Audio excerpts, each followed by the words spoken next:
Thank you so much, our chairman, Mr. Salongo Dungu William Zikuza.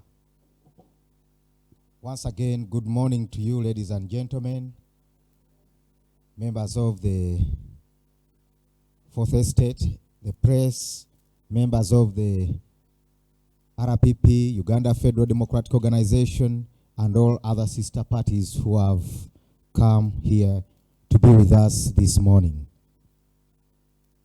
My name, once again, you know me, I'm Salongo Bulira Frank Kabinga, the leader of Uganda Federal Democratic Organization, an organization that was founded by the late Dr. Grechi, and in the last election, I contested on the ticket of Revolutionary People's Party. Some people have been asking why they are not seeing RPP so much. There are some internal issues we are still sorting out. We contested on the ticket of RPP, but we are Uganda Federal Democratic Organization. We are trying to unveil, and very soon there will be a lot of news around.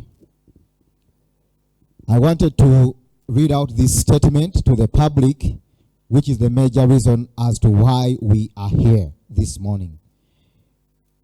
First of all, I want to apologize to you that we are going to run very fast because I've got an urgent meeting with the ambassador of Germany, and I've just been called after reaching here, and it is also equally important as this meeting is for our journey and struggle. So we are not going, I'm not going to long stay here. I'm going to run very fast, then maybe I can come back and find you. So you would excuse me if we run a bit fast.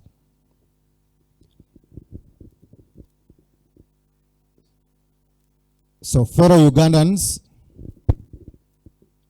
the general elections that were held in January 2026 have since been concluded, and the Electoral Commission declared Mr. Yoweri Museveni the winner.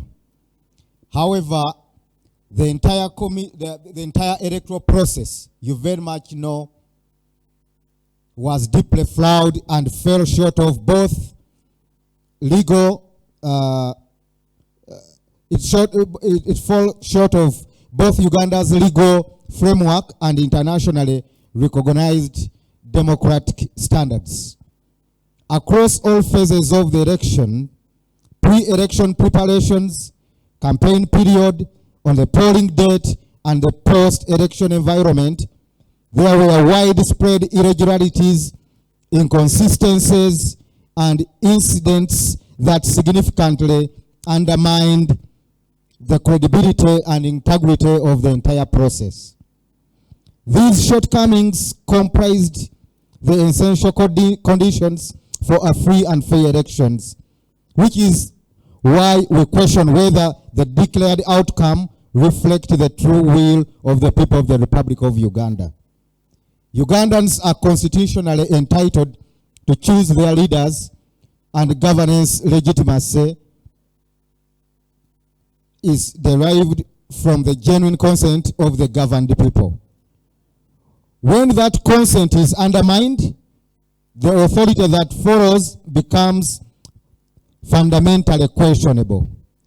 While the Constitution of 1995 provides for an established mechanism of resolving electoral process, electoral disputes, there are growing day-by-day concerns regarding the independence and impartiality of some of these institutions, especially the Judiciary, Electoral Commission, and others.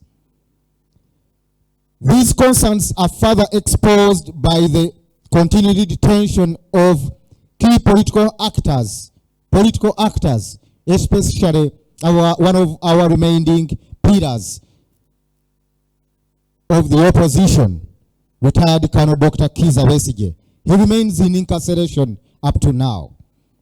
And all other political prisoners from all the different political settings.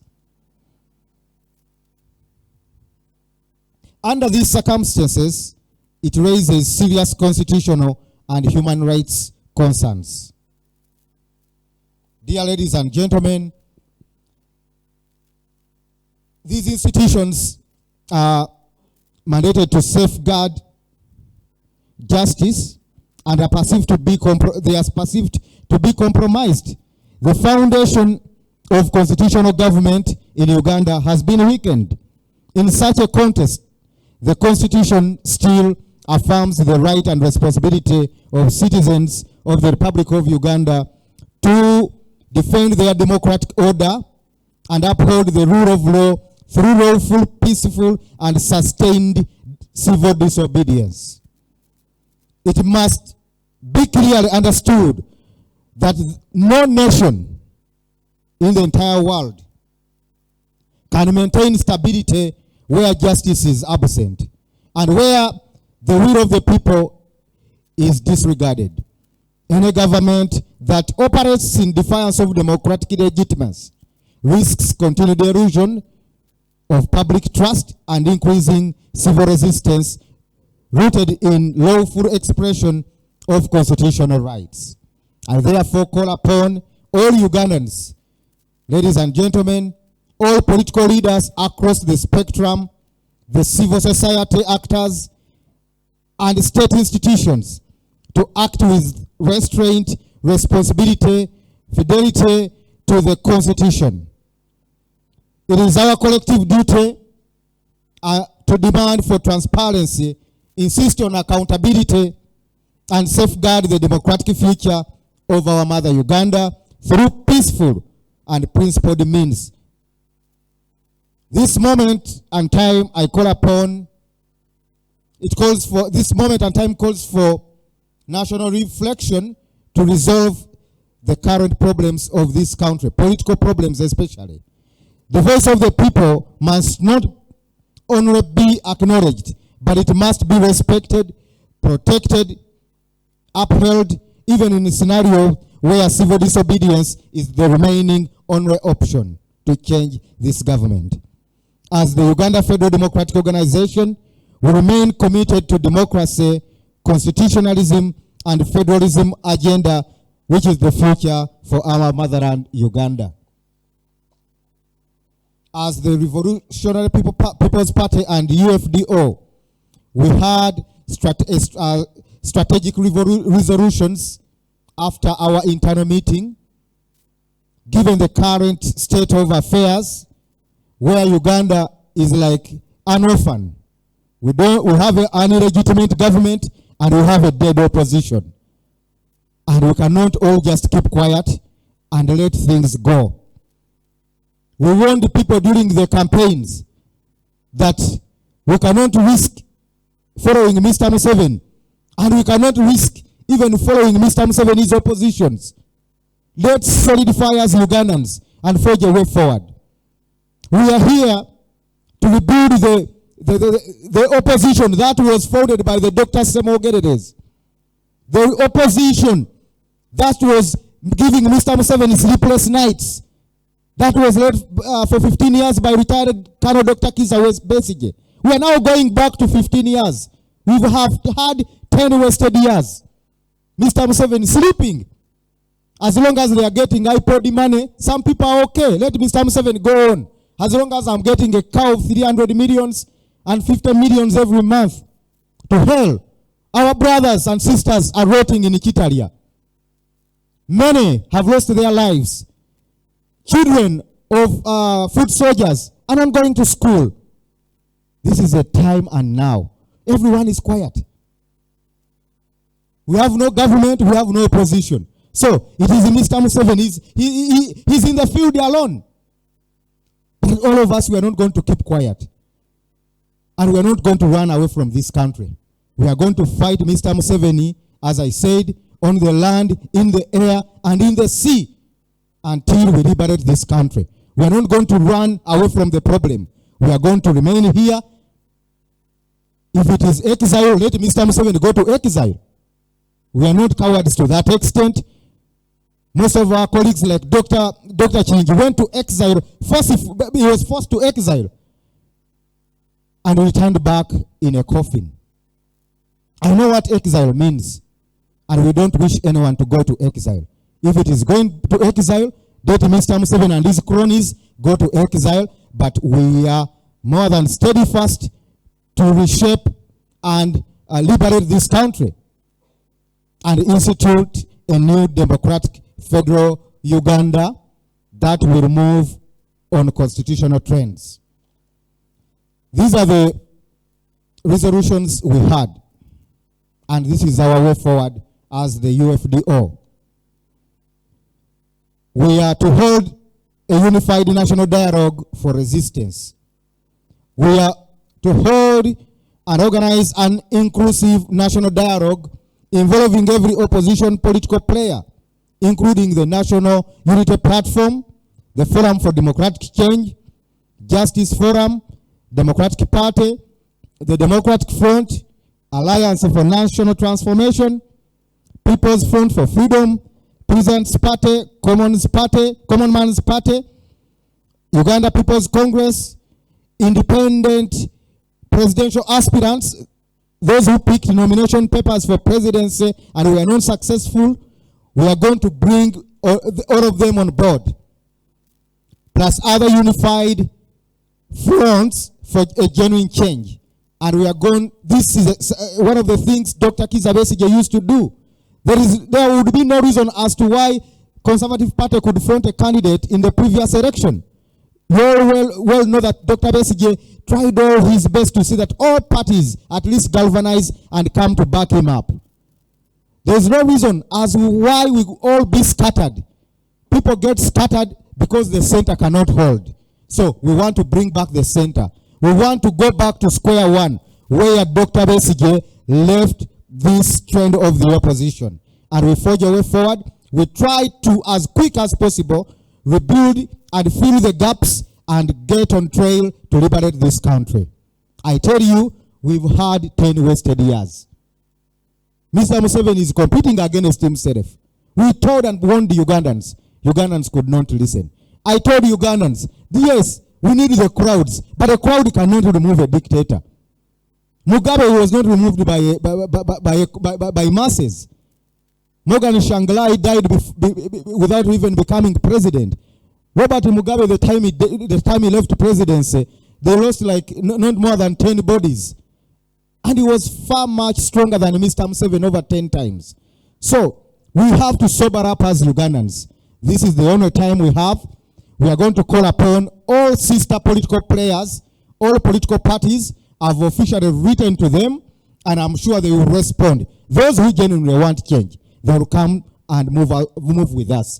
Those who don't want change, they will remain in their line. And others, they remain with their Mr. Museveni in the government and his men, like he said, opposition in Kujimarao. We shall leave him with his men in opposition. Secondly, democratic and civil society engagements. We are going to engage the civil society organizations and international diplomatic agencies to brainstorm for a possible peaceful transition and also formally petition all regional and international bodies to mediate and prevent potential bloodshed in Uganda.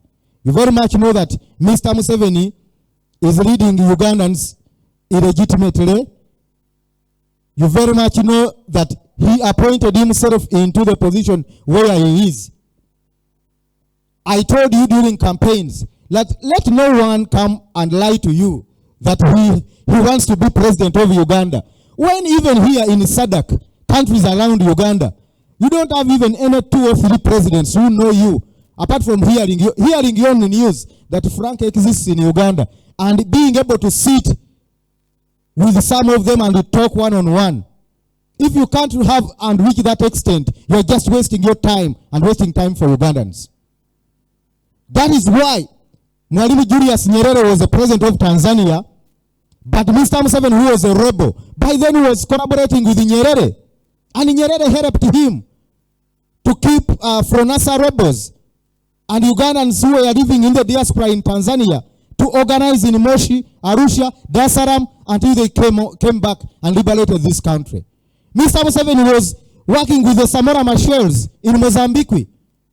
They hosted the Fronasa, the 18 first fighters of Fronasa, who were in Mapuez, in Maputo. They were hiding and training from there. If you don't have such a collaboration and you are just here in politics of showbiz, you are wasting people's time. People who don't have time. People have suffered for 40 years. We are not ready to suffer even after Museveni. We want this to end with Mr. Museveni. And we have a new Uganda, well built on a federal system of governance. If, for instance, President Ruto is a friend to Mr. Museveni, but me, I know why Mr. Ruto is a friend to Museveni. Just because he doesn't want Mr. Museveni to disturb him. But in heart, he's not his friend. You don't know how much billions of dollars Dr. Chiinji gave Mr. Ruto and Uhuru Kenyatta to become president of Kenya. You don't know how much was put in CCM to see that Magufuli becomes the president of Tanzania, and then Samia Suluhu. Some people get shocked when they see me going to Tanzania and I move here with CCM, and it is a party which is in partnership with Mr. Museveni here. CCM supported the NRA and Flonasa rebels here, but I will move with them. The president of Botswana, Malawi, so forth and so on and so forth. It doesn't mean that by being opposition, you only have to partner with opposition parties outside. If you go to Tanzania and you are moving with the Chadema, which has been an opposition for decades and decades, you are just playing simple street politics. Time for street politics has to end. We have to learn from what Mr. Museveni did in order to become president. If you cannot learn from that, you are wasting your time and people's time. I used to tell Ugandans this, and many thought that I was just talking. But many people are calling me now, telling me that all you've been saying is really true. And it is one of the reasons as to why Mr. Museveni incapacitated me and I couldn't run my campaign swiftly. Because he knew that with the network we have, the network Dr. Chiinji built, if we were able to galvanize resources 3 times more than Mr. Museveni's resources. Machaz is using state funds, but we had that capacity. That much I know. We had that capacity. So their intelligence got to know, and they blocked all my funds. They blocked accounts of all my collaborators. They warned the king of Dubai, Sheikh Maktoum. We don't want any money to come from Dubai to Uganda during campaigns. They intimidated presidents. President Hakainde Hichilema was intimidated. That's why many of you who are close to us and our campaign, you saw that the campaign was nearly non-existent. But without even making any campaigns and having only one rally in Luwero, we managed to perform like that. But all candidates moved countrywide and had rallies and campaigns. I've repeatedly told you that our performance was even in the 3rd position.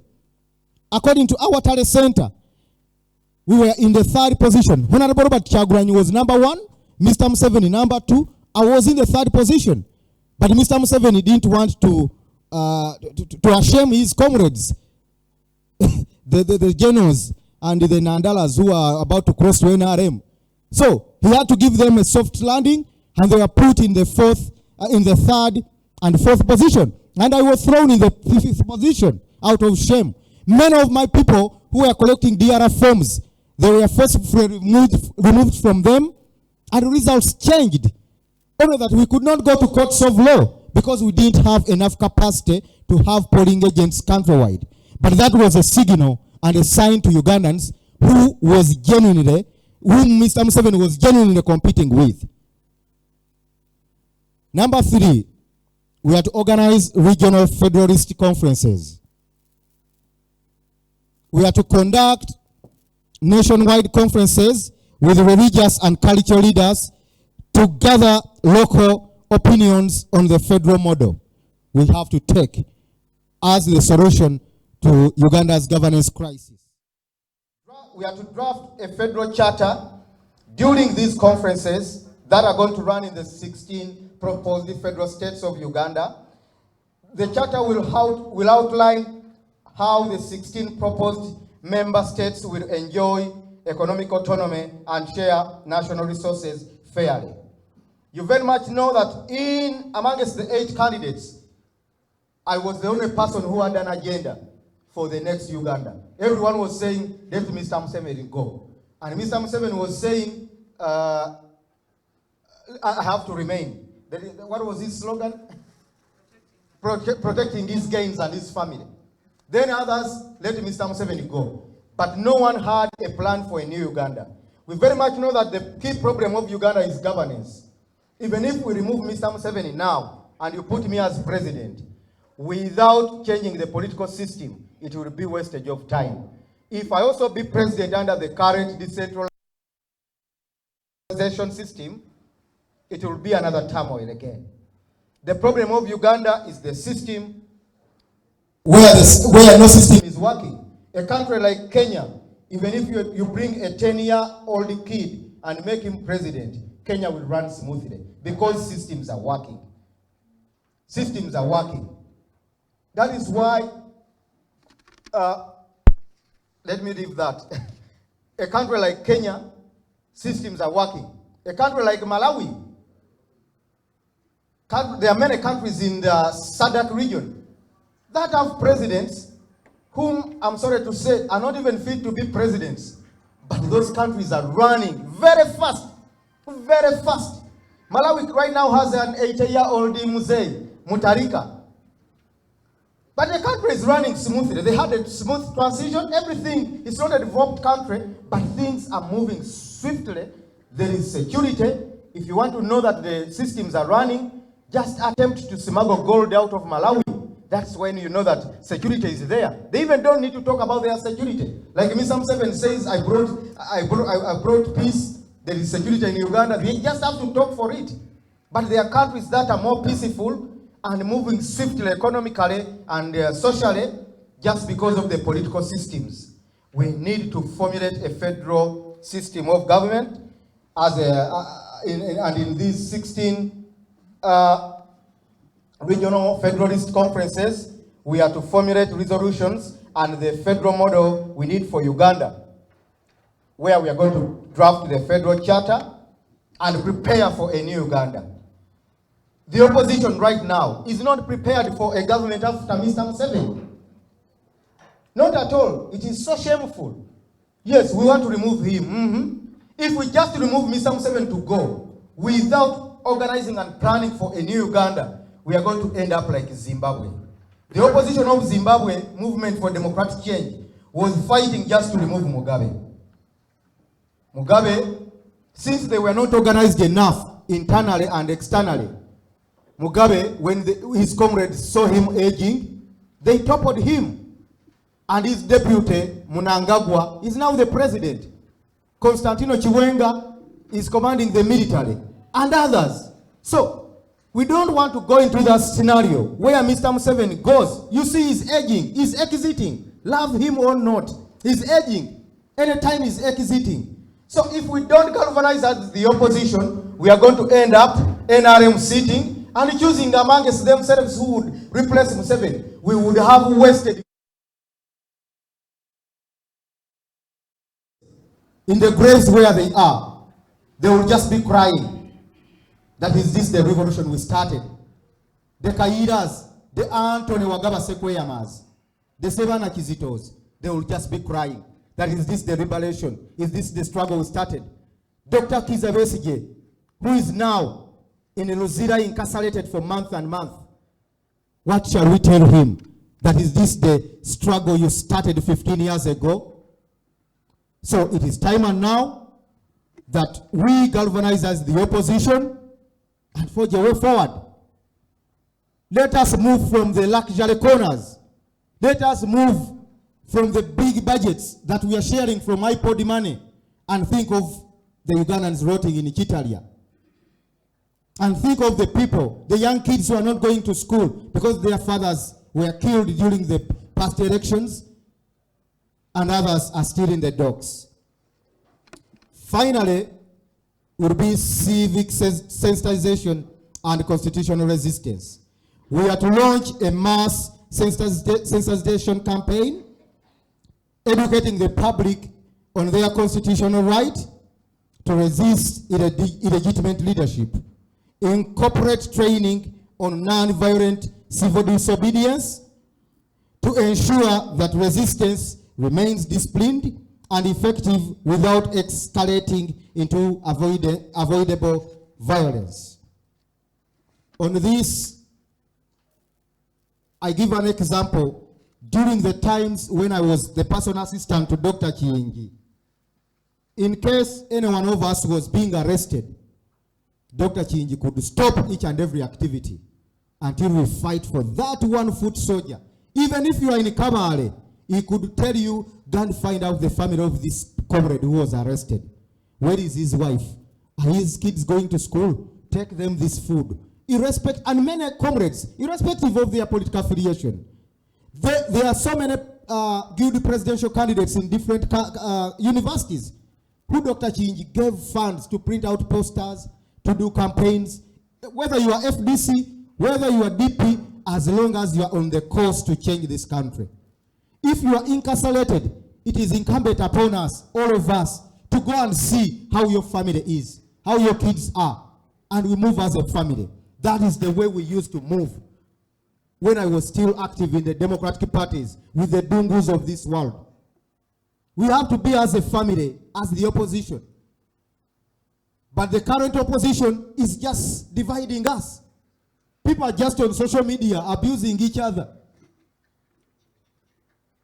So it is time and now that we need to reflect and go back to where Dr. Besigye left this opposition.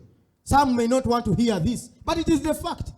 We have to go back where Dr. Besigye left this opposition, and we start from there to rebuild a new Uganda. By implementing these resolutions immediately, the UFDO aims to challenge the legitimacy of the declared results of the just concluded elections, effectively moving Uganda towards a federal democratic republic through organized multi-sectorial pressure. Many of you are going to ask the depth of this. We are going to move and organize 16 conferences in the different regions. We call them federal states making up Uganda. We are going to go to Busoga. We've been moving there, but not formally under this arrangement. We are going to go to Teso, Karamoja, Sebei, Bugishu, Bukedi. We go to Lango.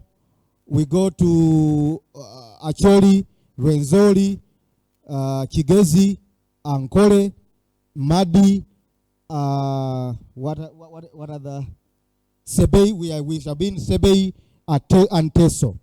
All the 16 federal states, we are going to reach there, and we are going to organize engagements which will be called regional federal conferences. And in these, we are to have cultural leaders or their representatives, religious leaders of their representatives, because they have a stake in this country. When we are in wars, all people run into churches. Then why don't we engage the religious leaders in shaping the country to avoid wars and bloodshed? So we are going to have these conferences, and the program is yet to be out. We are going to write to all, we've already written to all diplomatic missions, all ambassadors in Uganda, European Union, and other agencies have been written to and informed officially. We have written to all civil society organizations, those still existing and those that were closed up by Mr. Museveni and his players in the opposition by spying on them, because some of these civil society organizations were helping, this I will say, here and there. I won't go deep in that, but some of you know. But some of the organizations were spied on using opposition, and they were closed by Mr. Museveni. So we are going back to square one, and we are going to liberate this country. Just as I told you, I'm going on the ballot. I didn't campaign. I told you we are going to surprise Ugandans, and Ugandans were surprised. So just know that we are in a transition. We were just derailed by some of our partners and sisters. But let's come back home. Let's sit as the opposition, as brothers and sisters, and forge a way forward to liberate this country. Thank you so much for God and my country. Basebo ne banyabo kanjogereko mu Luganda mangu nnyo. Ngenda kuyita mbwangu mpanvu ye mu Luzungu naye ngenda kuyita mbwangu olw'okuba nina olukiiko lwenzirukamu ate nga luzze nga lugudde bugwi olw'embeera eri mu ggwanga. Mukimanyi bulungi nti eggwanga kaakano Mwami Museveni yeewaŋŋamya mu buyinza nga teyawangula. Oludda oluvuganya nalwo lulinga olutaliiwo. Muganda waffe yatugamba agenze mbuwaŋŋanguse. Abaasigalawo abalala buli omu ali ku bibye tetumanyi kiddako na kigenda mu maaso. N'abalala abeefuula abalina bye bakola tumanyi bulungi era tebalina bye bakola okuggyako okuguumaaza. Essaawa eno nga Uganda Federal Democratic Organization tusazeewo nti tetugenda kutuula butuuzi ng'embeera eyongera okusajjuka mu nnyaffe Uganda. Nga Uganda Federal Democratic Organization nabagamba nti nze siri mupya mu bintu bino wabula ntwala butwazi mu maaso mukululo ogwatandikibwa Dr. Kiyingi. Nabategeeza nti kyendiko kino kyansikirano kiviira ddala ku nkwanga eyatandika FEDEM ne tudda ku UFM ba Andrew Takome Kayiira ba Dr. Semwogerere ne tujja ku ba Dr. Kiyingi paka kaakano we tuli. Ba Dr. Besigye ba Honorable Robert Kyagulanyi abo bonna tetulina gwe tuyisaamu maaso kubanga olutabaalo luno lubadde nga katikalire nti Andrew Takome Kayiira we yavaawo ng'avuddeyo mu mbeera gye yavaawo Dr. Semwogerere yagenda mu maaso. Dr. Semwogerere n'abaako watuuka Dr. Besigye n'akwasibwa akati nga tuli ku popopo ebiseera ebyo ebya Hajji alagidde. We twavaawo Dr. Besigye bannayuganda ne bamwesiga emyaka 15. Omubanda n'ayingirawo era n'akwata akati kano emyaka 10 okutuusa we yatutegeezezza nti agenze mbuwaŋŋanguse. Essaawa eno oludda oluvuganya buli omu asirise. Tulinga abatalina na leader of opposition. Twalina ba leader of opposition. Ba Milton Obote yali leader of opposition. Basiri Batalingaya mu 7-2-7-6 yali leader of opposition. Naye nakati Batalingaya tukyamusomako byafaayo. Bogenga Latigo womwogerako owulira nti yes ono yali leader of opposition. Owulira omukyala Betty Awol naye yali leader of opposition ng'awulikika. Winnie Kiza n'ogenda e Masaka wadde mukyala Mukonjo Winnie Kiza yes twali naye mu FOC okwekalakasa kono kwa Dr. Besigye nga ddala abantu batandise n'okugamba Winnie Kiza ono singa ajja ku ntebe ennene. Kaakati tubadde n'emyaka 10 nga tulinga abatalina ludda luvuganya. Abamu temujja kwagala kiwulira naye ge mazima nze njogera nembirekaawo buli mu ategeera mu budde bwe. Bangi betwagamba ebintu bingi bwe twali ku Serena ne mbagamba nti tetwagala kalulu kaggwe tubagambe nti buli omwagumye munne. Babagambye buli omwagumye munne. Byakomyawo. Naye ffe tetwakomyawo. Ffe no struggle tetwagiyingira myaka 5 mabega oba 10. Nze nayingira struggle eno twali Kasubi nakyekoleddaawo 96 mu kalulu ka CA. Mukyala Nambagire bamwami Kiwanuka abo Badungu William twali ku lwale ya Waswalule ng'abasajja ba DP bawanda ebigambo ba Kenneth Poka Kanda abo ba Dr. Lulume bayiga ebikiseera ebyo Mugenzi Matiya Mujuzi ba Winnie Nalusiba n'abalala ba Maria Mutagambwa batu inspiringa ne tutandika ebyobufuzi ne tuyita mu mikululo ne tutendekebwa nga tetugudde bugwi bintu bino nti omuyaga gututomedde. Omuyaga guyita naye ne gukya. Embeera nesigala ng'eteredde. Kaakati yessaawa bannayuganda twekube mu kifuba naddala abali ku ludda oluvuganya tulabe engeri gye tugenda okweteekateeka buto ebiseera bye twonoonyera bye tufiiriddwa emyaka gyonna nga tulinga abataliiwo tuddemu twezimbe. Kkiriza obagaana opposition yawanga Mwami Museveni ebiro nga teyeebase yakoma kubeerawo ku Dr. Kizza Besigye. Tumala tutya emyezi 2 nga tewali wadde katiya gaasa akatulise mu Kampala. sigamenti mpagira violence naye eggwanga lyabeera ku bunkenke ng'abantu bamanyi sawa yonna mwami Museveni avaako naye tubadde mu mbeera nga tulinda 2026 era Dr. Besigye yabagamba nga mulinda 2026 eriyo kiki ekyamanyi ekiri mu 2026 ekigambo kuvaako gavumenti ate gavumenti ey'amaanyi ng'eya mwami Museveni tebulowooza nti evaako n'amaanyi mangi nnyo.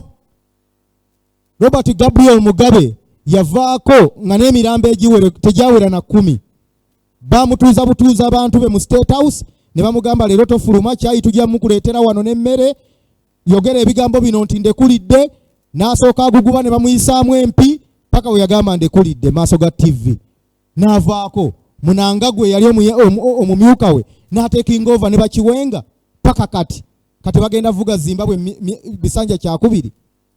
Tulina ekyokuyiga ku opposition ya Zimbabwe.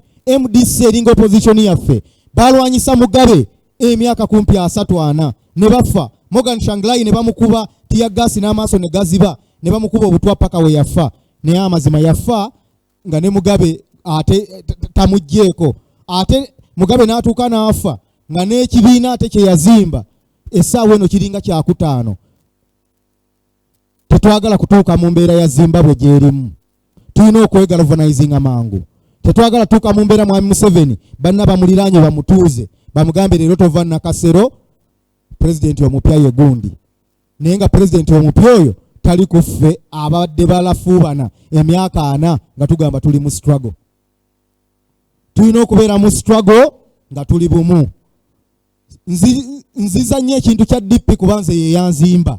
DP twalinga family ng'owa DP wafiirwa egindi nga Costa mugipangisa mwenda ne mugenda wa DP waffe yafudde era bye bimu ku mwami Museveni ensonga lwaki yasalawo oggula DP agisaanyeewo kyekibiina ekyalina solidarity nkozi ne UPC ng'owa DP Kabaale waafuna ekizibu gwewe Masaka kikwatako ng'ekizibu kyo yensonga lwaki ti Ben Kiwanuka yavuganga pijoti ye nga tasula na muzi wooteri ng'agenda mu maka g'abantu mwasula.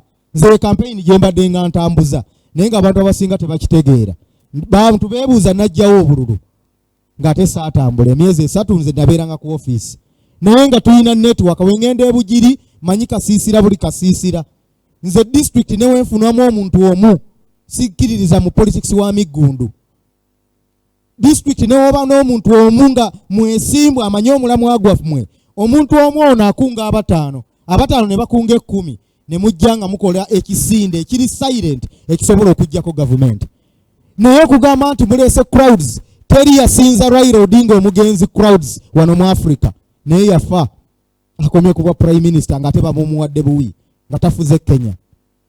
Ruto yayina organic crowds nga talina n'abantu bamuwagira nakati ye president ayagala kisanja kyakubiri.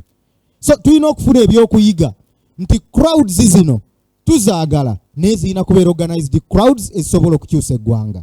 Crowd weba teri focused nga ate ekolera na Museveni.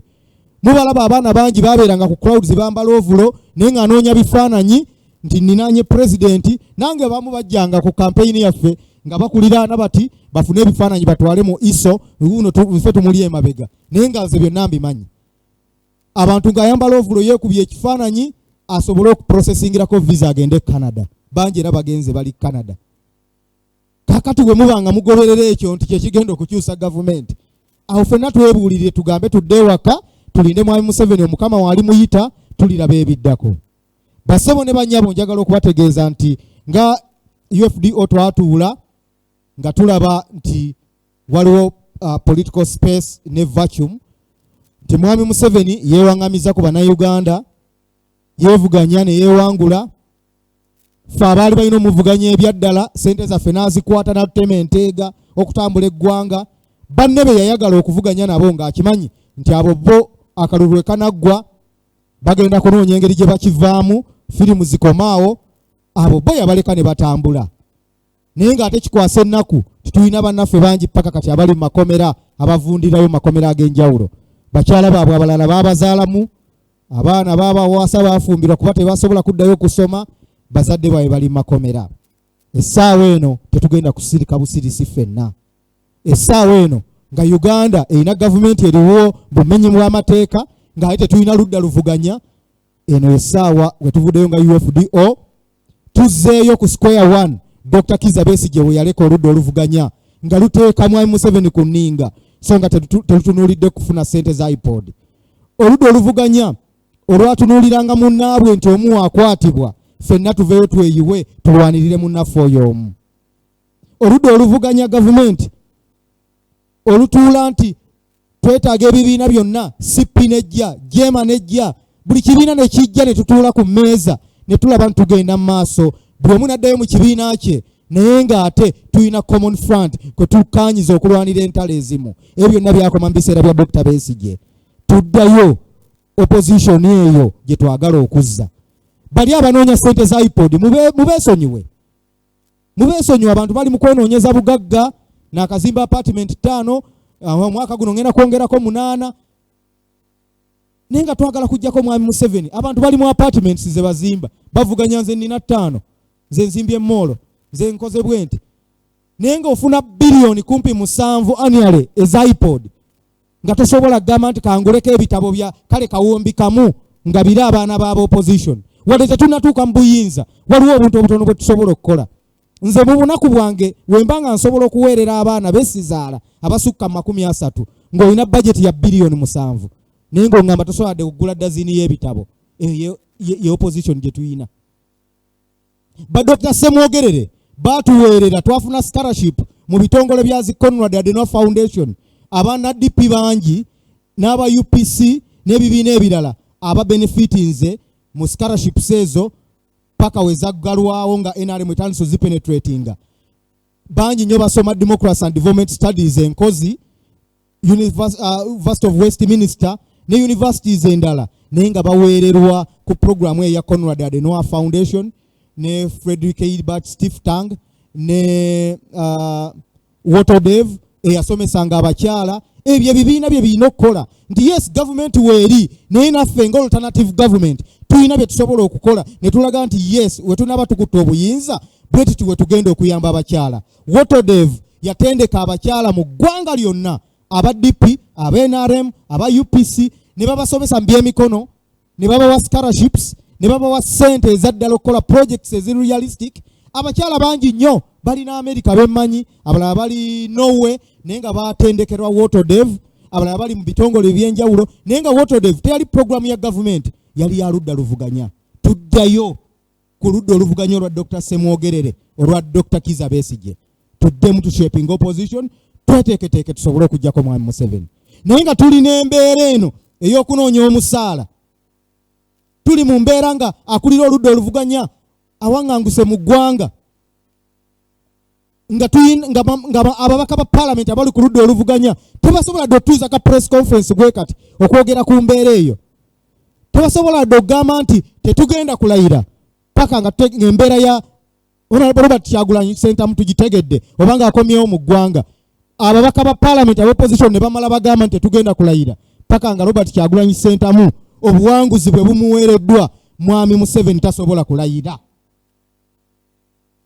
Naye tubeera nga tulina oludda oluvuganya abanoonya miliyoni 5 omwezi.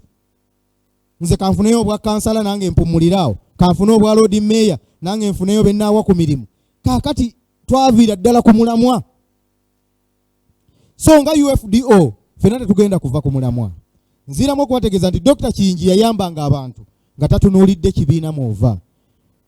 Tulina ssente ezisinga zaayitanga mu nze. Ababaka ba opposition yabo nze bakwa sinza kumenya mannya bangi nnyo. Waliwo gwe yawaako obuwumbi 2 amobilizinge Buganda naye nga Kingi teyeesimbye nawo naye amobilizinge Buganda esobole okuba solid. Tugenda okuwulira aguze biiki emukono eyo emutoola. Waliwo gwe yawa miliyoni 8 yaliko n'omukulu w'oludda oluvuganya byonna poteya. Yamusinkana na Singapore n'amugamba njagala okufuna ebifaananyi ne footage eby'abantu be bakuba emiggo be batulugunya tubeeko gye tubitwala batuwe obuyambi abantu bano family ziyambibwe tulabe ne batuyamba ku struggle. Weyamala omusinkana ne Singapore n'amuwa ne kasente weyakoma we Uganda wayitawo wiiki bamugamba bana empeereza ebifaananyi ne video anti kakati ebintu ebyo twetagayo miliyoni nga 3. Dokita nankubira naŋŋamba naye omuntu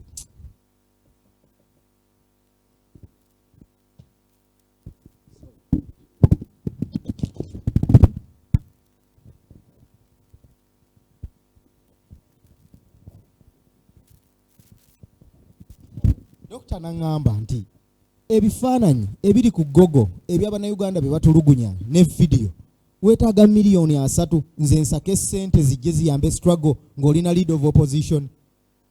Naye n'agamba kanzikwate nzimuwe, n'azimuweereza ate era teyabimuweereza. Nze ne ngenda bugenzi ku ssimu ku Google ne tubiweereza nga data tamazeeyo na 15,000 naye ng'oli mugagga mubaka wa parliament lead of opposition amuwadde obuwumbi n'obuwumbi amusaba ssente. Waliwo abamu abakasala ne bagenda ewa Museveni ebiro ebyo emabegaawo. Kuliko omu gwe yawaako ku satellite phones azireete wano n'amala n'azitwala ewa Museveni. Naye Dr. Kinjolo kuba yalina network era n'ategeeza nti bamuwadde ssente bwe ziti, gundi ye yamututte aguzeeko n'emmotoka V8 ya green number plate bweti.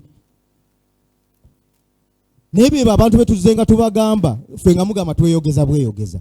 Bino ebimusandi byogedde kubanze saganya okulangira muntu ng'omuyambye. Naye olwokuba Dr. taliiwo ate abantu abamu bano be mutugamba bwe mbaddenga mutugamba mwe lwaki temwegatta, mwegatte ku bali be balina amaanyi. Nenze boogamba bewooza abalina amaanyi nga banoonya mmere ya leero. Abantu abo bonna sirangira naye Dr. yababeezangawo. Mwe temumanyi ssente ze yateeka mu campaigns ezo zonna emyaka 15 emabega. Naye nga si ye yeesimbye nawo. Posters ze yakubira ababaka ba parliament naye twatuuka n'okumuziika nga ababaka ba parliament batyo okgendayo e Busukuma balowooza Museveni ajja balaba nga begase naffe abayeekera. So kikwasa ensonyi nti abantu we batyo be bali ku front era ensi begamba ibambe oludde oluvuganya. Abantu baffe tugezaako okubajja mu buzibe nti tetugenda kubuuka mwami Museveni ate tugwe mu Museveni obuto. Twagala tuzzeeyo struggle eno ba Dr. Semogerere we baagireka, ba Dr. Besigye we baagireka, ba Sekweyama we baagireka, ba Latimu abasajja ba Basiri Batalingaya we baleka Uganda eno n'emikuliro gye baakola nga bakulira oludde oluvuganya. Nakati nga tukyaboogerako boogenga Latigo, ba Winikiiza, abakyala abaali abalwanyi, bamaama Mabira nga tannasala kgenda mu NRM. Gwe tuzzaayo opposition eyo nkubuulira mwami Museveni kubanga ali at his weakest. Kyokka ate weffe tusuuliddewo ttawulo.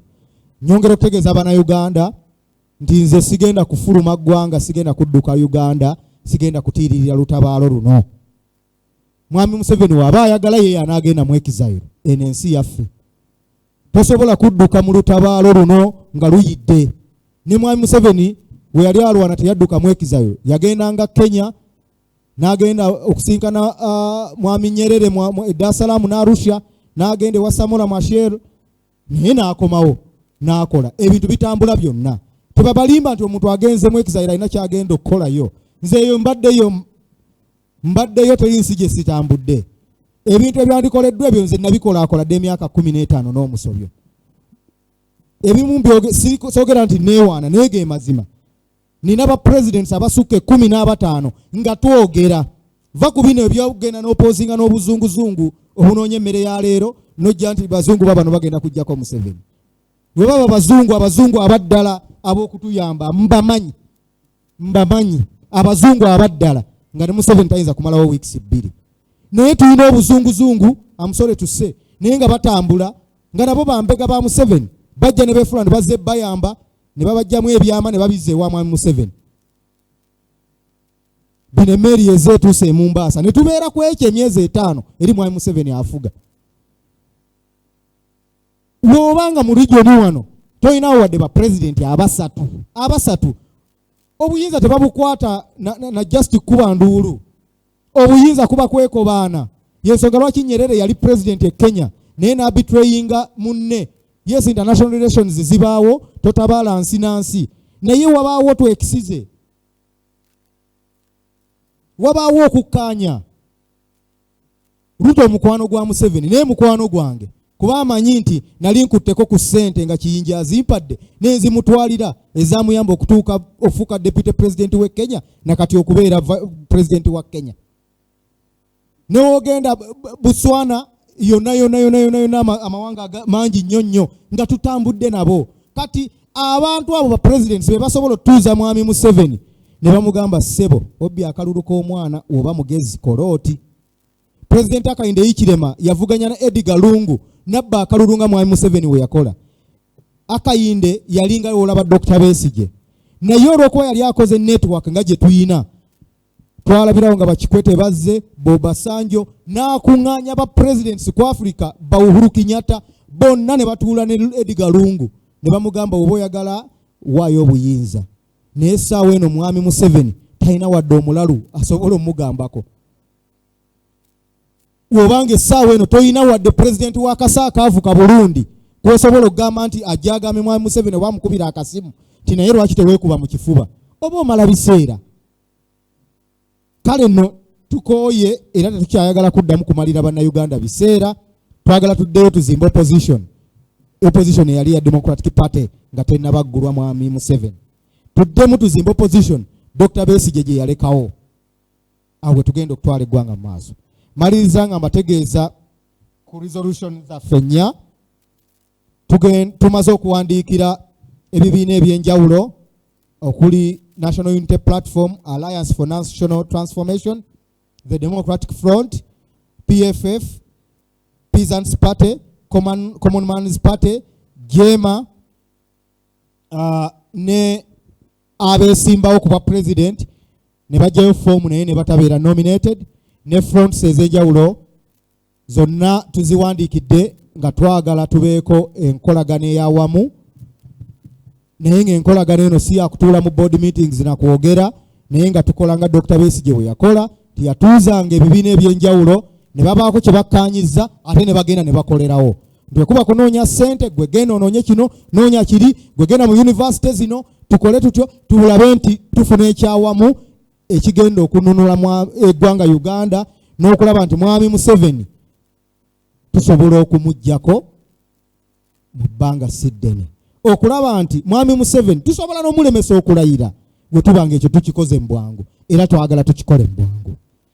Tumaze okuwandiikira diplomatic agencies zonna, embassies zonna, European Union n'ebitongole by'ensi yonna, era nga twagala okubawa formal petition n'ebitongole by'enjawulo nga IALA, COMESA, SADC, IGAD n'ebitongole ebirala tubiwandiikidde ku nsonga ya Uganda n'okulaba nti batuwa amatu n'okulaba nti batunula mu nsonga ya Uganda olw'okuba nti mwami Museveni yeewaŋŋamya ku buyinza bw'ataawangula.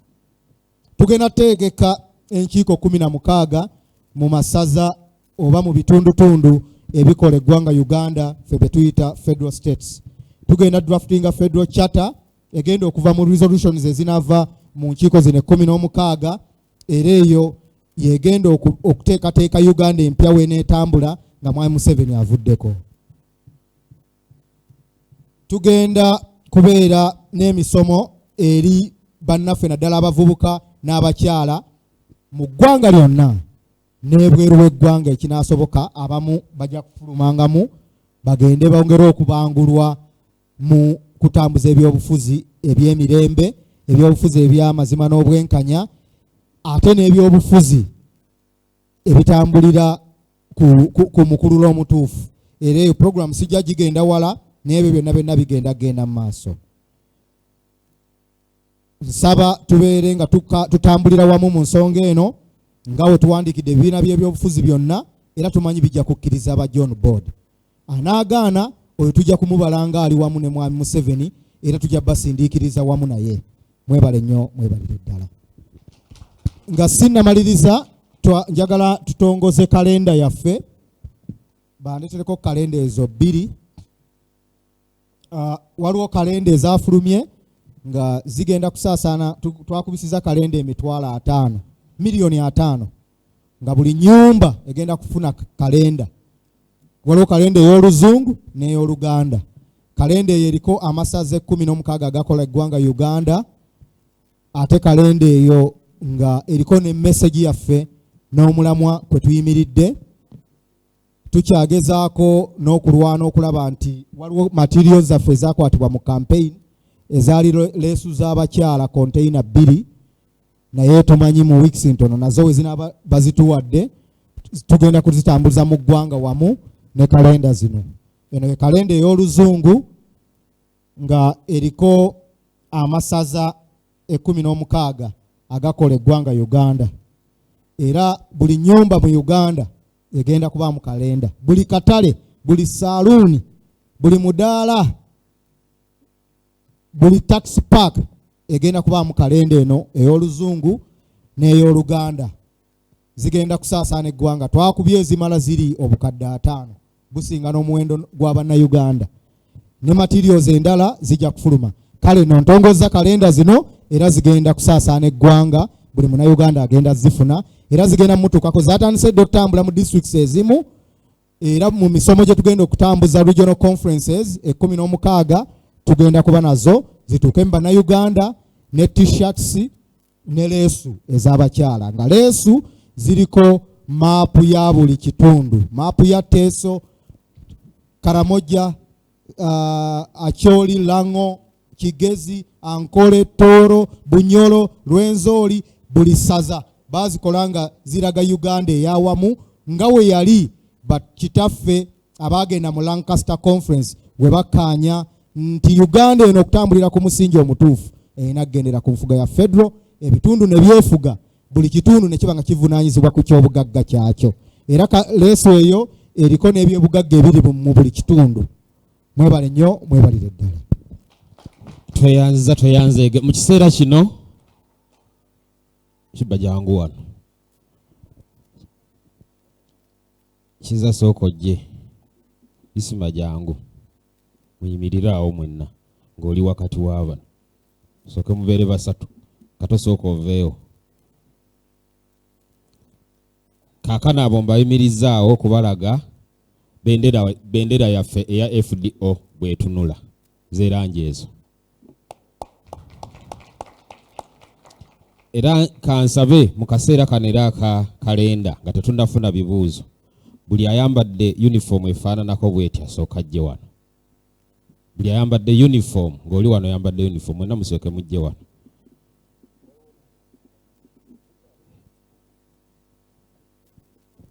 Atalina uniform nga wandyagadde owulira Ivan huyo babawe uniform. Tetwagala kugiwa atajagala.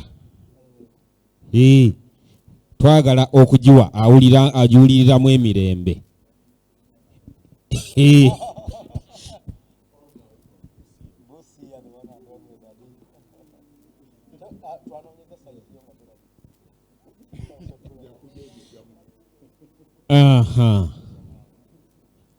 Tetubeera tudda lumu, neeno wakyaliyo space. Neno wakyaliyo space.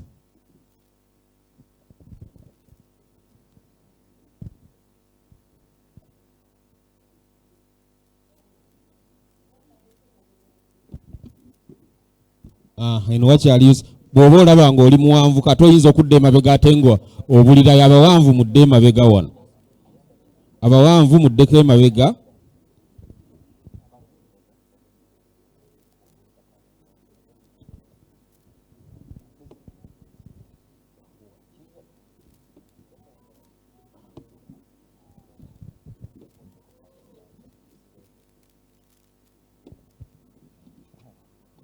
Buli omu ofunye uniform.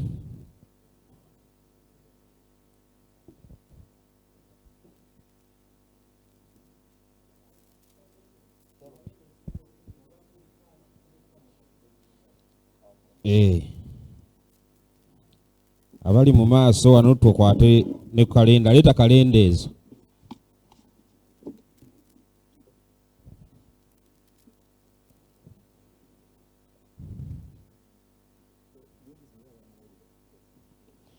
Saba buli munnamawulire twagala press statement eno efulumye.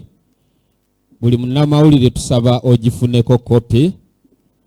Omukulu oyo ayambadde black cape, buli omu agenda kumuwaako kopi. Buli munnamawulire ofuneko kopi. Ate bw'onooba oyogera ku bibadde wano oleme kuba ng'anyumya accident y'oku mazzi. Anti wa accident y'oku mazzi talaga binuubule.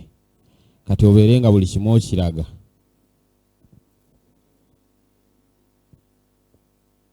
Eyo ye uniform yaffe eya FDO. Tetwagala bintu byakugamba nti mwefaananyiriza gundi mwatutte kala yaffe mwatutte rangi yaffe. Kakati agamba nti green, red, blue, yellow nti zezirina kala zeziwangula, tuzibalekedde zonna kati katukozese ezaffe.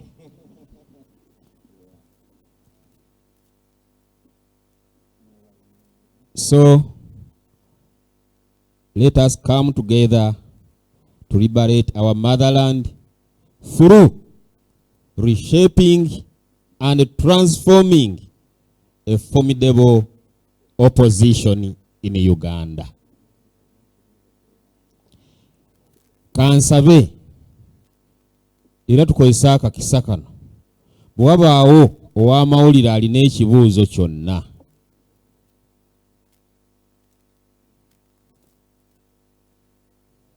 bwe wabaawo alina ekibuuzo kyonna munnamawulire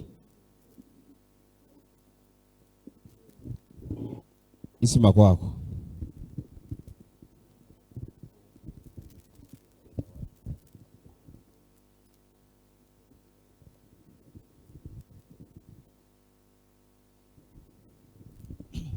Hello.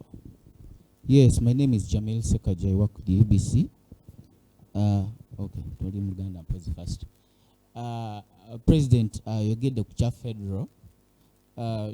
Twagala otuwe enjawulo ya federal gy'oyogerako ne federal eri abaganda gye baali baagala ebeerewo. Njawulo ki? Ate ffenna tumanyi ebyalemesa eri gw'ogenda kukola otya okulaba nti tebikola kyekimu. Yes, kyo kibuuzo kyange.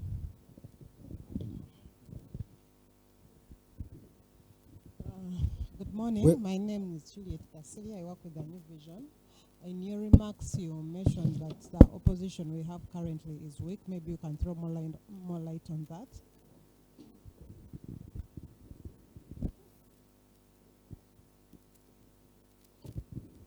Thank you. I am Nasa Kayanja. I work with Radio Simba. Mine is, if I heard you well, you urged the opposition to work to borrow a leaf from what President Museveni used or did before he came into power. We all understand that he came into power as a rebel. What are you trying to insinuate?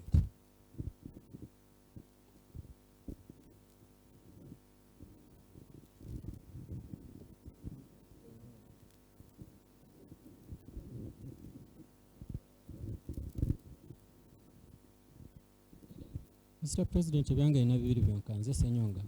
Ekisooka mu bigambo by'ompulidde ng'ogamba nti omanyi either abazungu batimu esobola okugjako President Museveni.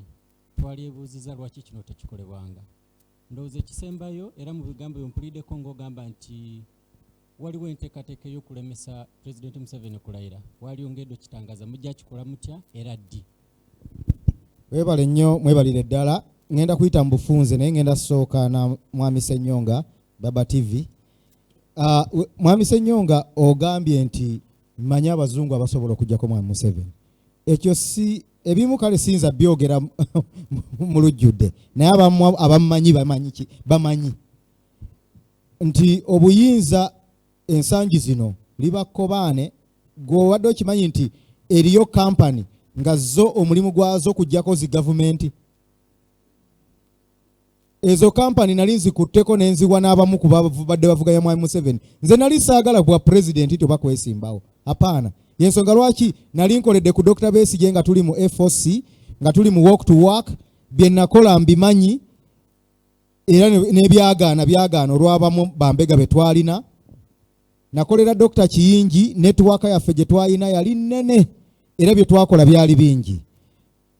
Banji abamu ne batusering out. Dr. Kingi we yali tannafa bamujjukira yakolako n'akatambi nga alina omubaka omwe Makindye gwe yagambe yatutunda n'atunda buli kimu. Njagala okukutegeeza n'otegeeza eggwanga nti mmwe si buli gwe mulabanga enviiri mpanvu nga mweru n'abayita nti mujje mutuule abazungu baabano mwe ne mulowooza bagenda bajjirako Museveni. Abazungu abatuufu abatobola tuyamba gye bali naye eriyo abazungu ng'ate bazungu ba Mwami Museveni. Nze waliwo omuzungu eyajja sijja mwogera mannya nga yefudde mbu ayagala tuwa buyambi. We nagamba Dr. Kiyingi yaŋŋamba abo abazungu tebakumalira biseera bangi nnyo nze mbalabirira n'obafunisa ekyokulya. Waba ayina ayagala tuwa buyambi asooka abukuwe. Tugenda okumunoonyereza ng'asula wali ku Speak Resort Munyonyo nga komando yapangisibwa ayina emirimu gy'akola egy'ekyama naye nga yeefudde muzungu azze tuyamba. So temulaba buli bazungu be mulabye, va abazungu abatuufu mbamanyi era manyi kye basobola okukola n'okkomako. Tuyina bannaffe bangi ebimu byakyama sinza byogera abali ku ludda oluvuganya ababadde balukulembera be nali nkutteko ne mbatwalira n'abazungu nti baabano bali ne bagamba twagala kujjako Bashiri mu wiiki emu ne mwami Museveni naye twagala akulira oludda oluvuganya n'obatwalayo ne babawa bilioni 5 zisooke mutetenkanye ku ezo. Ogenda okulira gundi aguza apartment e Buziga, gundi aguze square mile e Kayunga. Kakati abazungu ne baggwamu amaanyi ne bagamba bano temuyina ludda luvuganya, bano banoonya bugagga na femu. So ebyo sandi byogedde naye olw'ekibuuzo ky'obuuzizza nti abazungu abaddala nti newe ziba weeks 2 gavumenti eveeko mbayina era mbamanyi ne gye bali sibanoonya siba kunoonya bunoonya mbamanyi. Naye olw'okuba nali seesimbangawo ku bwa president nze ne mbakwasa abo abazze nga beesimbawo era bangi bazze babayamba abalala ne babafera bufezi. Ensonga ky'obuuziza nti lwaki nze ate tebanyamba yensonga oba oliawo lwaki mwami Museveni yagezaako okuzikiza kampeyini yange ereme kutambula. Nze kugambye nalina kampeyini budget ng'ekubise ya mwami Museveni emirundi 3 wadde president. Naye tetwamanya ebintu ebimu sente nnyingi zaakwatibwa era sente zange nnyingi nnyo kyemmanyi ze zaatambuza ne kampeyini ya mwami Museveni. Kuba sente nnyingi ze baakwata mpitirivu nga teziva mu bannakunkunye edda nga bantu ddala ba billionaires abaagala okukulaakulanya eggwanga lino. Bakabaka abasinga obugagga mu nsi muno bonna olwa Dr. Kiyingi nti yali musawo waabwe yali munnaabwe ne bagala tetulina kye tusobola kusasula Dr. Kiyingi katuteeke sente mu kampeyini eno omwana ono afuuke president. Sente zonna nezikwatibwa. So ebyo nzize mbigamba bannayuganda nti mulebuka okubawuddiisa ng'oli yeekubiza ebifaananyi n'abazungu kakati Uganda ewedde mwami Museveni agenze. So mwami Ssenyonga ekyo njagala okutegeeza nti kitulekere waliwo ebigenda mu maaso. Abantu bangi beebuuza enkola yange nti ebintu tebitera nnyo kuba birambulukufu. Abamu abatantegera nagamba omusajja oyo wankwe nnyo ebintu bye tebitegeerekeka naye nga nze ye sitayiro yange era yali sitayiro ya mwami Museveni. Kati nziramu ekibuuzo kya mwami Nasa Kayanja nti byeŋŋamba tukope mwami Museveni. Mwami Museveni yakolanga ebintu ng'ebimu bimanyika ebirala tebimanyika. Nze nakolanga ebintu bingi ebitamanyika naye ng'abantu tebamanyi nti tutambula tunetworkinga okunoonya akalulu. Ffe ebyaffe tulina bye tuteeka ku mmeeza ne bye tutateeka ku mmeeza. N'ekirala ekyo tukikola olw'okusafeguardinga abalwanyi baffe. Ffe tetwagala foot soldier yaffe n'omu okusibwa wadde okusibwa kuba nakyo mu politics naye tetwagala kusaddaaka kuwaayo bantu babasibe ebitategeerekeka. Yensonga lwaki tutambula nga twegendereza naye nga tetusirise. Bingi bitambula. Ffe temulowooza nti akalulu we kaggwa. Nze nabategeeza nti struggle eyaffe teyatandika nomination we zaali paka we zaggwa. Kyemuva mulaba bonna bwe twavuganya akalulu we kaggwa buli omu nadda ku bibye. Ffe tetwasirika kubanga ekintu kino kirimu nga ntwala mu kululo guli maaso. Dr. Kiyingi yali shortcut singa teyafa mbakakasa singa ye president wa Uganda kati. Kuba buli kimu twali twakikola local and externally. Naye we kyavaawo we yavaawo nenyingirawo mu kaseera nga katono nnyo seetegese kuvuganya ku kino nengwa bugwi mu kintu naye olw'okuba nali nateekateekebwa kyova olaba nasobola n'okufuna performance bwetyo. Strategy ya mwami Museveni kyembadde ntegeeza okugikoppa nti mwami Museveni ebibiina ebya opposition tulina endowooza nti we tubeera ku opposition embweru wa Uganda tulina kukolagana na bibiina biri ku opposition nti Tanzania yonna kukolagana na Chadema wogenda Zambia okolagana n'abali mu PF n'ebirala. Ffe ekyenjawulo omuntu ayagala obuyinza ebiseera ebimu biri banakobaane nti amawanga mangi Gaddafi yava musiramu munna Amini n'ayamba Museveni omukristaayo. Woba tosobola kuzannya mapeesa ago oba omalira abantu biseera. Nkutegeezezza nti President William Somei Ruto mukwano gwa Museveni ate era mukwano gwange. Nina bye namukolera oba mukama wange bye yamukolera ne mwami Museveni byatasobola mukolera na kumuwa era amuwagira lwa butamutya kumulumba. Nkutegeezeza nti ba presidents bangi benkolagana nabo abamu nga bakwano ba mwami Museveni abamu si bakwano be. Nti oba tonnatuuka ku level eyo oba omalira bantu biseera walina okubawo bamusajja mukulu ng'akalulu kawedde ne batuuza mwami Museveni nti bannange biribidde wabbali ekituufu kiri nti olw'obulungi bw'eggwanga lyo kola bwoti. Yensonga lwaki abakulembeze bafa abaaliwo bobote bafoominga Mulungushi Club nga Mulungushi Club ya syndicate yali ya President Nyerere, Kenneth Kaunda we Zambia, Bakiri Muluzi, gundi yani Milton Apollo Obote, Kenyatta, nga bonna kyabasanga nga balinga banywa twenge nga Friday mu banywera nakasero bonna ba president batano wiki eddako ne bagenda e Lusaka Zambia mu State House naye nga si kunywa bunywi mwenge batuula nga bateesa ku lw'amawanga ago nti Omuzambia wajje Uganda alina okuyisibwa ng'omuntu era bye baakola byayamba bannayuganda bangi nnyo okulaba nti mafaamu mangi ag'akasooli essaawa eno bannayuganda be basinga obugagga okulaba nti BMK yagenda okufanga Hotel Africana yemu ku hoteri ez'amaanyi e Zambia ne bannayuganda abalala bangi abakola businesses eyo ne Kenya bannaffe bangi nnyo nga bakulaakulana olwa Mulungushi style Mulungushi Club naye era ne bakkanya nti waba walumba Uganda, Kenya, Tanzania, Malawi, Zambia zonna zino situka era ekyayamba obutataasa Obote nga bamufumuula kubanga Zambia yali wala nnyo ne Uganda nga Kaunda tasobola kuweereza majje we gatuukira mu nnyonyi ebbanga lijja kuba ddene nnyo tebalina direct border ne Uganda. Nanda zeemuukaawo okulaga lwaki twetaaga emikago ne internet working n'amawanga ag'enjawulo si bino bya showbiz nti ntudde abazungu baabano bankubye ebifaananyi olwo Museveni mumaze. Tulina okubeera ddala ne discussions eziri sober okuyamba si Uganda yokka, East Africa, Great Lakes ne Africa eyawamu. Mukyala Julie obuuzizza ku nsonga ya current opposition. Bannayuganda naddala ffe ab'enda ya Nakalama tulina nnyo ensonyi nti tutya okwatulira.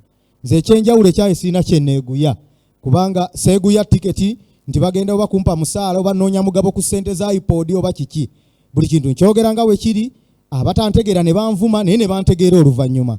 Abalala ne bakozesa social media ne banvuma oyo nalabika mbega wa Museveni naye era ebiseera ebituuka ne bamanya ani ate mbega wa Museveni n'atamukolera.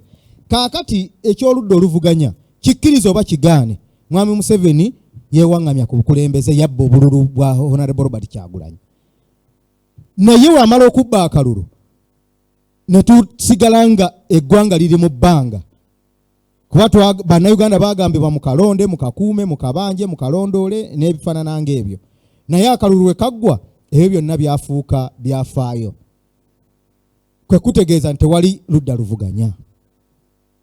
Nze siyinza kuvaayo nnwanirira akalulu ate ng'eyakawangula gwe babba yabagamba si byaliko. Naye ate wendabye nga kigenze mu maaso ku lwa bannayuganda nga twakola endagaano etali mpandiike ey'okununula eggwanga lino ne bannayuganda kwe kusalawo tukole enteekateeka eno tuzuukuke tusitule ebibiina by'obufuzi byonna ebibadde byebase.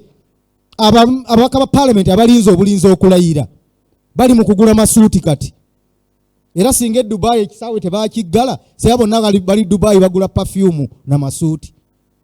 Kakati abo wetubanga luludde oluvuganya lwetutunuulidde okununula eggwanga nga awangudde akalulu ka Uganda asobola otuntuzibwa n'aliira ku nsiko n'adduka ne mbuwaŋŋanguse nga okyasobola okwambala ne suuti n'enywera n'osala n'akaviiri n'osaamu n'olukuubo olwo tetuba ludda luvuganya luba ludda luli lwa Museveni. So ffenna tetugenda kukkiriza tufiire mu lyato libbira. Eryato we liba libbira ffe abamanyi kye twagala katusituke tugende mu maaso tukomyewo opposition Dr. Semwogerere gye yalekawo, Dr. Besigye gye yatandika emyaka 15. Opposition eyasuzanga mwami Museveni nga teyeebase tebalowoozanga ku ssente za iPod tebyaliwo. N'omusaala gwe baafunanga bayambanga abantu, baawanga abantu scholarships, bajjanga abaana mu makomera, bawanga emmere n'okujjanjaba famire z'abasibe. Eyo opposition gye twetaaga. ate tugibeeremu katono tugende mu buyinza. Nze bannayuganda nabategeeza mu kalulu nti mwami Museveni asobola okukulira oludda oluvuganya naffe ne tukulembera gavumenti. Obuzibu bwe tulina nti abantu baggwamu essuubi bo bagamba byagaana tumuleke Mukama yali tutaasa ffe kati buli omu alyeko kyalyako. Naye ffe twalina okukkiriza nti mwami Museveni tusobola omuteeka kazito option gyasigaza nti katukuwa obukuumi okulira oludda oluvuganya tugenda kuwa allowance yo ne ssente z'ababaka bo okusinziira ku babaka boyina eza IPOL tugenda zikuwa tugenda kulekerako n'abakuumi abamu abakuuma. Ekyo twali tugenda kukikola. Mwebale nnyo mwebalire ddala.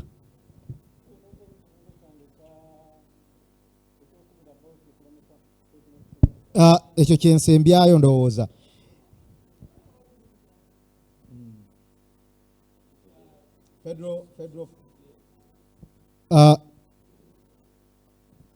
Federal models nyingi saagala kudda mu kusomesa naye twagala federal model eyo salibwewo mu conferences federal charter gye tugenda okukola mwegenda okuba conferences 16 zigenda kuba consultative mu federal states ez'enjawulo eza Uganda.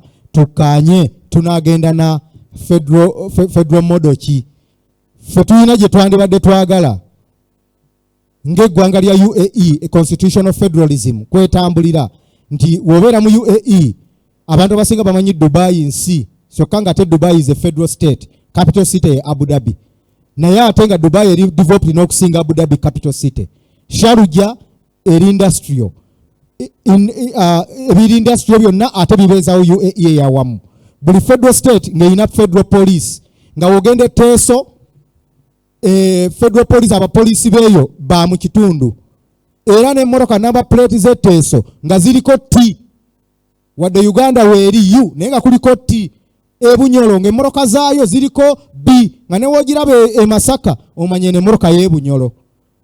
Ekyo kireeta obwenkanya tuleme kutuuka bino nti DPC w'Ekigezi ate DPC w'Empigi ate nga n'ebitundu ebirala biina abantu abasobola okubaayo nga bansonga.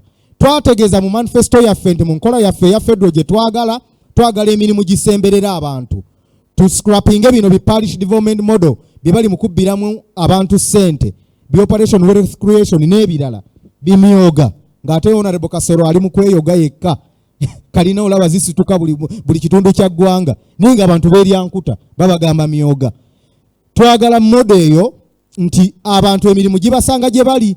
Omuntu ow'Embaale tagenda kunoonya driving permit ajje Kyambogo.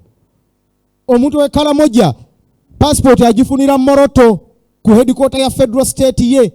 Toyina kikutwala ku internal affairs. Abantu bamala emyezi 6 abamu pressure ne zibakubiraawo agoba ku passport. Federal ezza services mu bitundu nti wobeera Bunyoro essaawa eno twandibadde government tekyayonoona ssente kutwala abantu bagende bweru nga basoma by'amafuta ng'ate amafuta gali Kayunga gali na Bunyoro. University y'ebyamafuta yandibadde Masindi na Hoima. Essaawa eno Karamoja nga yesinga okuva mu gold ne Kasanda twandibadde refinery za gold ziri Kasanda na Karamoja. Refinery za gold ziri Muyenga na wano Kamwokya. Simple federal kyekyo tuzeeyo services mu bitundu. Omuntu e Kampala gyeyo nga zze kulambula.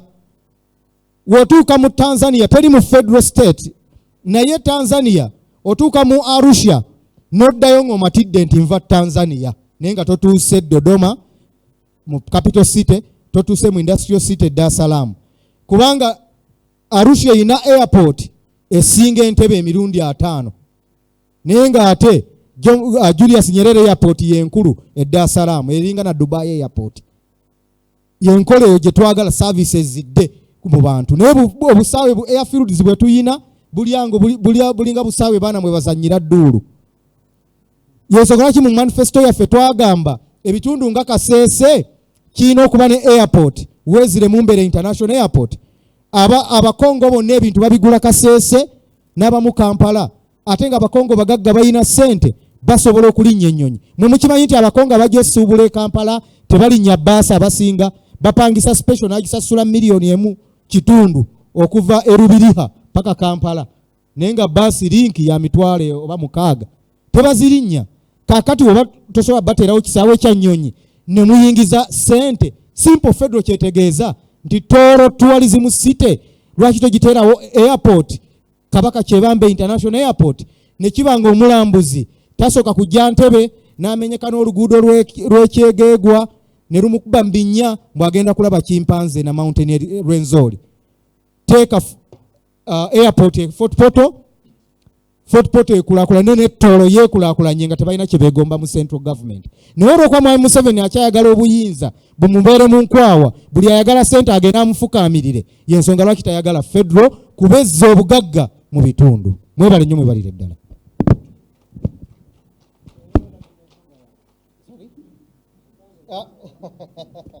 Mwami Ssenyonga, nze ensonga lwaki tutayongozza enteekateeka eno, tulina okukkiriza nti ng'oludda oluvuganya we tutuula mu bwangu obw'ekitalo mu kaseera akasigadde ne tukola bye twatadde wano mu kusalawo kwaffe mu bwangu, Mwami Museveni tusobola omulemesa okulayira. Naye kirina kuba collective n'ebibiina by'obufuzi byonna. Ekibiina ekisinza ababaka abangi essaawa eno ekirina n'amasannyalaze kirina okukkiriza. Amasannyalaze osobola okuba nago naye nga galina bye gasobola okukola ne bye gatasobola kukola. Amasannyalaze gasobola okuwanguza ababaka ba parliament ne gatuteeka ne gatutadde. Kati twagala amasannyalaze ago tugateeke mu reality, tulabe nti tujja bannayuganda mu nvuba, tulabe nti tulemesa ne Mwami Museveni okulayira. Ekyo tukisobola ne tweddiza eggwanga lyaffe.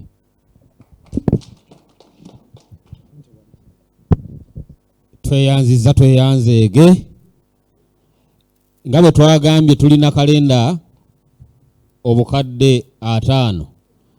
Nsaba buli ali wano aveewo ne kalenda, ogende ne kalenda kujja okukakasiza nti ddala weeziri mu bujjuvu. Mwebale nnyo abazze.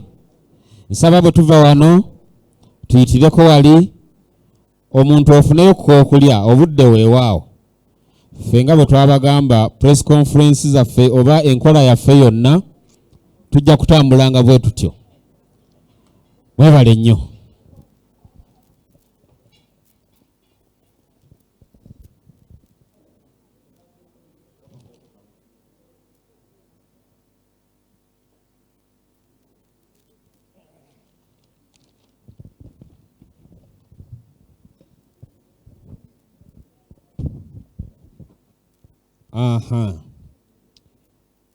T-shirt no nabagambye ajagala awulira nga ajagala yagiweebwa. Tetwagala ya kukweka ya kusiimuuza nnyumba, twagala ya kwambala ove wano bw'oba otya okuva wano ng'ogyambadde ng'ogituddiza nga tugiwa n'agyambala. Gwe olabanga tosobola kugyambala kitegeeza oyagadde kutulaga nti osobola okugyambalira mu kizimbe.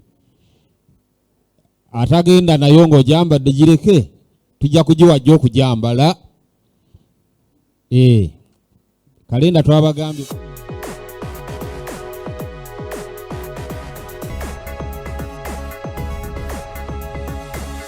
The Alternative Dig Talk.